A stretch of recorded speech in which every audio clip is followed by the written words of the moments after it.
الانوار کی جلد نمبر 72 ہے اور صفحہ نمبر 177 اور حدیث نمبر 15۔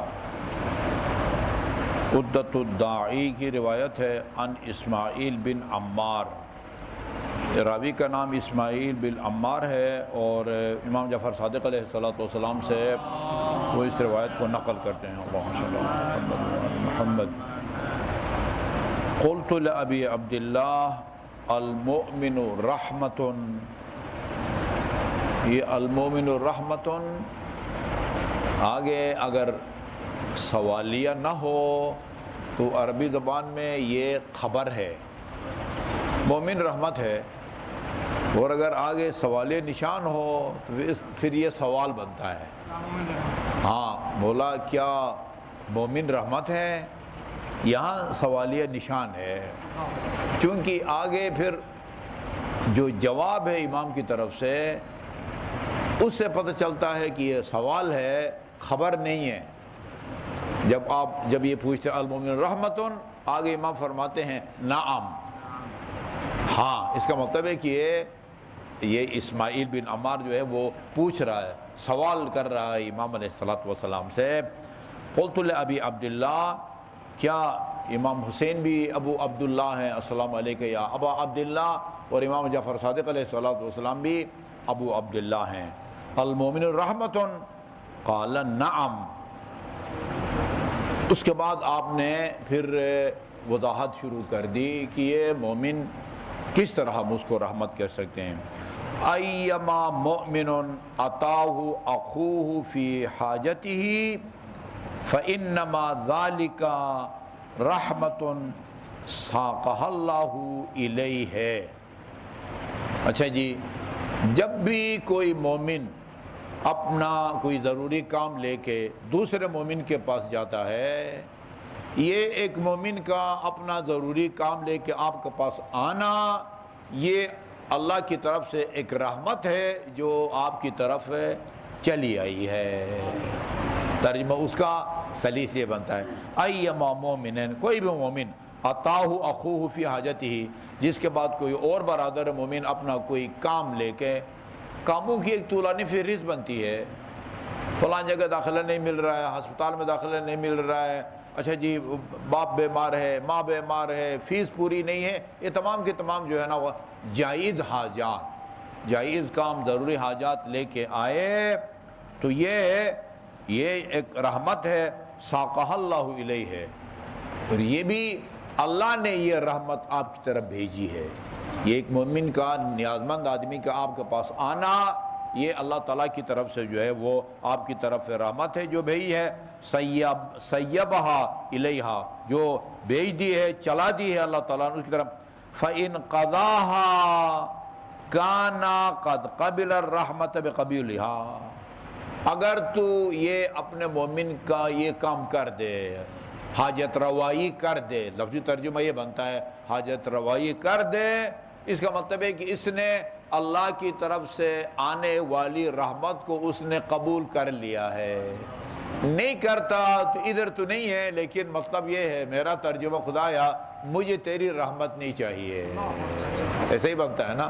فَإِنْ قَضَاهَا، اگر مومن کی حاجت روائی کر دے، اس کا کام کر دے، کانا، اچھا جی، یہ حاجت کبھی نقد پیسے کی صورت میں ہے، کبھی سفارش کی صورت میں، کبھی کام کی صورت میں ہے، یعنی جس شکل و صورت میں بھی، جس ذریعے سے بھی کسی مومن کا آپ کام کرتے ہیں، آپ مثلا سب سے جو ہے نا وہ مشکل کام یہاں مثلا یہ بے روزگاری ہے، وہ کسی کی سفارش کر کے کہیں آپ وہ نوکری پہ لگا دیتے ہیں، اس کے لیے کوشش کرتے ہیں، دونوں کا الگ الگ اجر ہے، کوشش کریں اس کا کام ہو جائے۔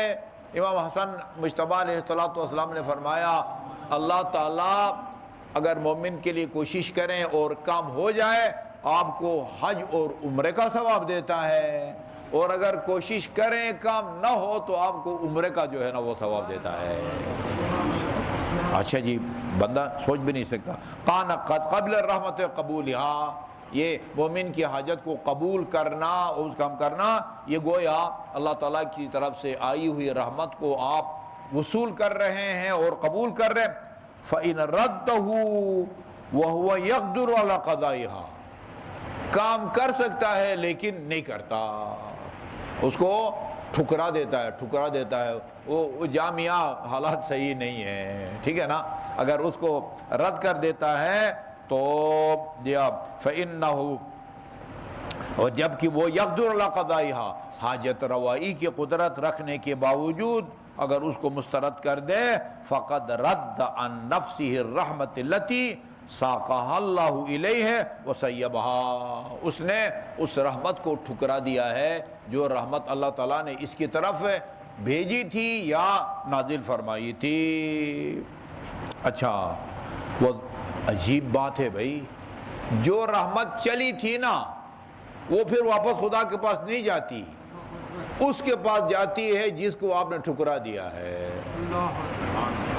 آئی وہ آپ کی طرف تھی، لیکن آپ نے جب اس کو وصول کرنے سے انکار کر دیا ہے تو پھر مردود یعنی جس کو آپ نے جواب دے دیا تھا، مایوس کر دیا تھا، یہ رحمت جو ہے نا وہ پلٹ کے اس سے مردود کی طرف جو ہے وہ تلی جاتی ہے۔ یا ذخرت الرحمت للمردود عن رحمتہ، اللہ اس رحمت کا ذخیرہ فرماتا ہے کس کے لیے؟ اس کے لیے جس کو آپ نے مردود کر دیا تھا اور ٹھکرا دیا تھا، اور کام کرنے کی قدرت کے باوجود آپ نے اس کا کام نہیں کیا تھا۔ وَمَن مَشَى فِي حَاجَةِ أَخِيهِ جی وَلَمْ يُنَاسِهْهُ بِكُلِّ جُهْدِهِ، اچھا فقط وَمَن مَشَى فِي حَاجَةِ أَخِيهِ وَلَمْ يُنَاسِهْهُ بِكُلِّ جَهْدِهِ جی اور ایک آدمی اگر مومن کی حاجت میں اپنی یعنی اس کو صحیح مشورہ نہیں دیتا یا مکمل طور پر اس کے لیے جد و جہد نہیں کرتا، یہ بڑا خطرناک ہے، اس نے خدا، رسول اور مومنین سے خیانت کی ہے، خدا، رسول اور مومنین سے خیانت کی ہے۔ وَأَيُّمَا رَجُلًا مِّن شِيعَتِنَا أَتَاهُ رَجُلٌ مِّنْ إِخْوَانِهِ، کوئی بھی ہمارے شیعوں میں سے کوئی بندہ خدا وہ اپنے کسی برادر، اپنے جیسے برادر مومن کے پاس جاتا ہے اور وَاسْتَعَانَ بِهِ فِي حَاجَتِهِ، استعانہ کا مطلب مدد طلب کرنا، نستعین ایاک نستعین یہی کا مطلب ہوتا ہے، اور مدد طلب کرے جو بھی اس کی حاجت حضور صلی اللہ علیہ وسلم میں، فَلَمْ يَعُنْهُ، اور وہ اس کی مدد نہ کرے، اعان یعین کا مطلب ہوتا ہے مدد کرنا، لم یعنہ، اور وہ اس کی مدد کی قدرت کے باوجود مدد نہ کرے، اللہ اکبر، اللہ تعالیٰ جو ہے نا وہ اس سے ہمارے دشمن کی مدد جو ہے نا وہ کسی طریقے سے لیتا ہے، اور لینے کے بعد اس کو عذاب کرتا ہے۔ ہمارے ماننے والے، چاہنے والے کی اگر مدد نہ کرے، اللہ تعالی ہمارے دشمن کی مدد میں اس کو مبتلا کر دیتا ہے۔ وہی سے بڑھ کے اور کیا سزا ہو سکتی ہے کہ یعنی بڑے عجیب انداز ہیں اللہ تعالیٰ کی، جو ہے کسی کو تو وَاسْتَعَانَ فَلَا ابْتَلَاهُ اللَّهُ، اللہ مبتلا کر دیتا ہے، اس کو مبتلا کر دیتا ہے۔ اچھا، کس مصیبت میں؟ بِقَضَاءِ حَوَائِجِ أَعْدَائِنَا، ہمارے دشمنوں کی حاجت روائی کی جو مصیبت ہے نا اس میں مبتلا کر دیتا ہے، لِيُعَذِّبُهُ بِهَا، تاکہ اس طریقے سے اس کو جو ہے نا تعالیٰ تو سزا دے۔ وہ ہمارا جو دشمن ہے، دشمن اہل بیت، اسی طرح کافر ہے جس طرح خدا کا منکر کافر ہے۔ الناس ولن اہل بیت، دشمن ہے اہل بیت، علی کا دشمن، فاطمہ کا دشمن، حسن کا دشمن، حسین کا دشمن، دیا وہ فلاں نے لِيَذْبِحَا۔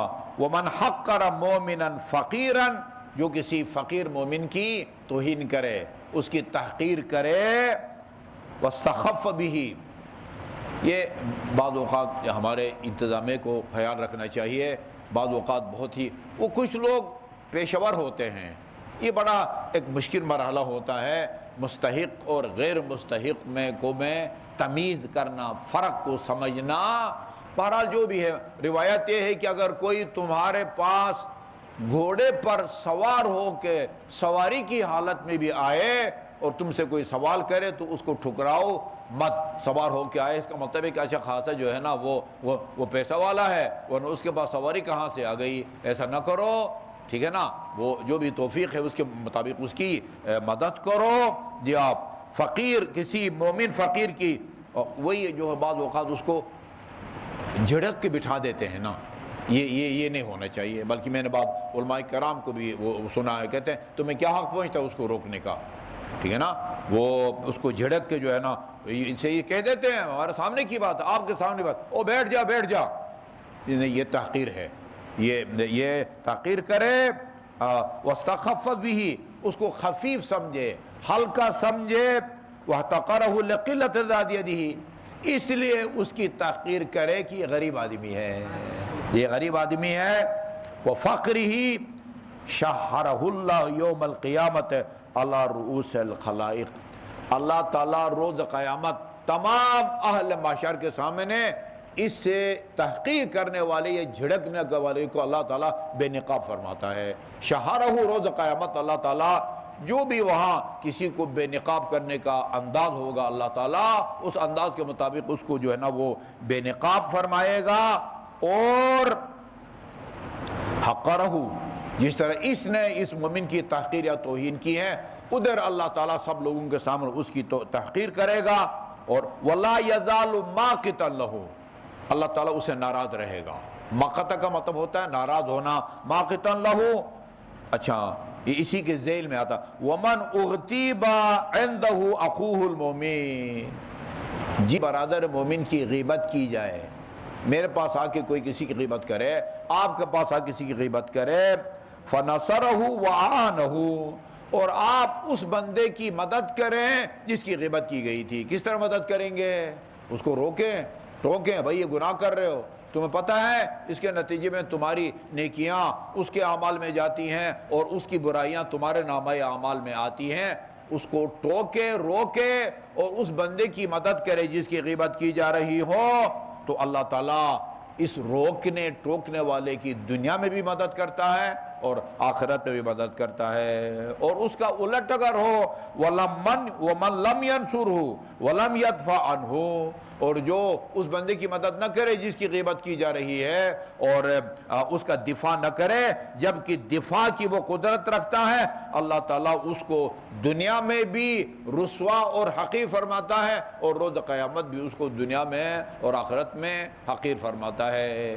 یہ اخلاقی جرأت جو ہے بہت کم لوگوں میں پائی جاتی ہے. آپ کے پاس کسی غیبت کرے, اخلاقی جرأت پیدا کرے, ہاتھ جوڑ کے اللہ دا واسطہ, ٹھیک ہے, اپنے اعمال پہ بھی رحم کرو اور ہمارے اعمال پہ بھی رحم کرو. چونکہ میں نے روایت پڑھی ہے غیبت کرنے والے سے زیادہ محاسبہ سننے والے کا ہوگا. سن کے وہ اس کے ساتھ تعاون کر رہا ہے, ٹوکے گا تو وہ باز آئے گا, نہیں ٹوکے گا گویا آپ گناہ کے معاملے میں کسی کے ساتھ تعاون کریں. تعاونوا علی البر والتقوی ولا تعاونوا علی الاثم والعدوان, تقوی کے معاملے میں, نیکی کے معاملے میں کسی کے ساتھ تعاون کرو.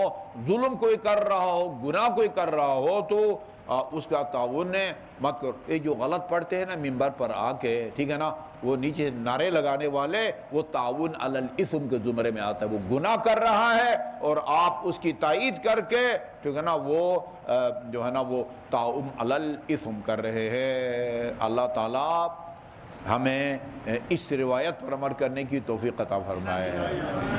اللہ